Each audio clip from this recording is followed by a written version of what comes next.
Hello everyone, সবাই কেমন আছেন? আমি অনেকদিন পরে আবার একটা ভিডিও শেয়ার করছি আপনাদের সাথে। ভিডিওটা ভালো লাগলে সবাই ফলো করতে পারেন। আজকে আমি একটা রেসিপি শেয়ার করছি। রেসিপিটা কেমন হয়েছে আপনারা অবশ্যই ট্রাই করবেন যদি ভালো লাগে ভিডিওটা। আমি বহুদিন আগে দীঘা গেছিলাম, দীঘা থেকে মাছ এনেছিলাম, তাই নিজের মতন করে ফ্রাই করেছিলাম বাড়িতে। আর ওই ভিডিওটা ছিল ফোনে, স্টোরেজ ফুল হয়ে গেছে বলে এতদিন পরে শেয়ার করছি। তাই আপনাদের ভালো লাগলে আপনারা ঘরে ট্রাই করতে পারেন, আর অবশ্যই কমেন্ট করে জানাবেন। তো চলুন স্টেপ বাই স্টেপ দেখে নিন আমি কিভাবে ফিশ ফ্রাইটা নিজের মতন করে রেডি করেছি ঘরে।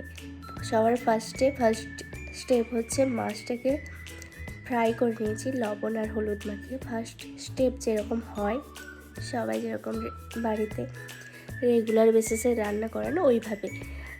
সেকেন্ড হচ্ছে আমি এখানে একটু পেঁয়াজ, টমেটো আর আদা রসুন ফ্রাই করেছি।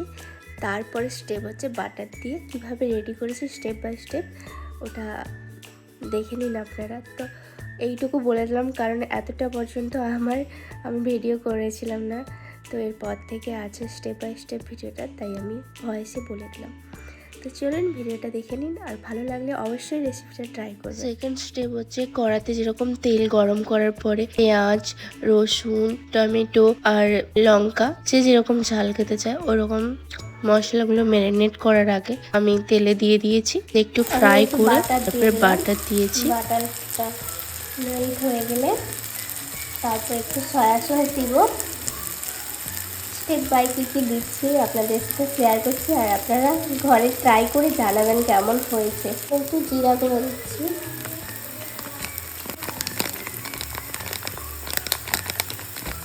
লঙ্কা গুঁড়ো দিচ্ছি, স্পাইসি করতে চাই।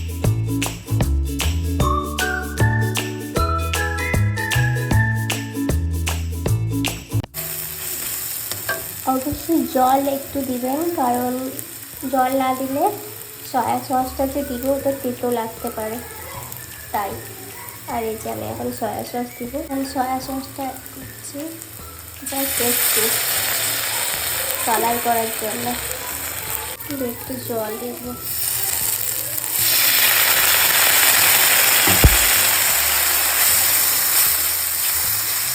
এবারে কমপ্লিট মাছটাকে দিয়ে দেবো। আমি তিনটা কমপ্লিট দিয়ে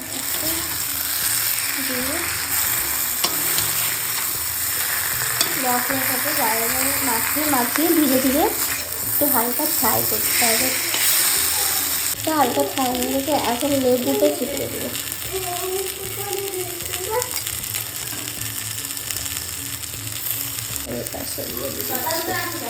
দেখো বড় সুন্দর কালার এসছে। আমি ধনে পাতা দিয়ে জাস্ট পরিবেশ করে ডেকোরেশন করেছি। কেমন টেস্ট হয়েছে সবাই বাড়িতে ট্রাই করবে। স্টেপ বাই স্টেপ আমি পুরো ভিডিওটা করেছি, আর যেগুলো মিস করে গেছি সেগুলো আমি ভয়েসে বলে গেছি। সিম্পল ভাবে যেরকম ফিশ ফ্রাই করা হয় ঘরে সেইভাবেই রেডি করেছি, কিন্তু কিছু স্টেপ আমি অ্যাড করেছি নিজের মতন করে। তো ভিডিওটা ভালো লাগলে আপনারা অবশ্যই এই রেসিপিটা ট্রাই করবেন, আর আমাকে অবশ্যই কমেন্ট করে বলবেন কেমন হয়েছে। আর আমাদের বাড়িতে সবাই বললেন খুব সুন্দর হয়েছে, আর সোনা তো খুব খুশি হয়েছিল সেদিন পুরো মাছটা ফিনিশ করেছিল। ফোনের গ্যালারিতে স্টোরেজ ফুল হবার থেকে আপনাদের সাথে শেয়ার করে রাখি, যাতে ভবিষ্যতে আমি এগুলো দেখিয়ে আমার সোনাকে দেখাতে পারি, ও যাতে পরবর্তীকালে ভিডিওগুলো দেখে খুব খুশি হয়। আরো অনেক ভিডিও আছে যেগুলো আমি ধীরে ধীরে শেয়ার করব, আর সবাই ভালো থাকবে।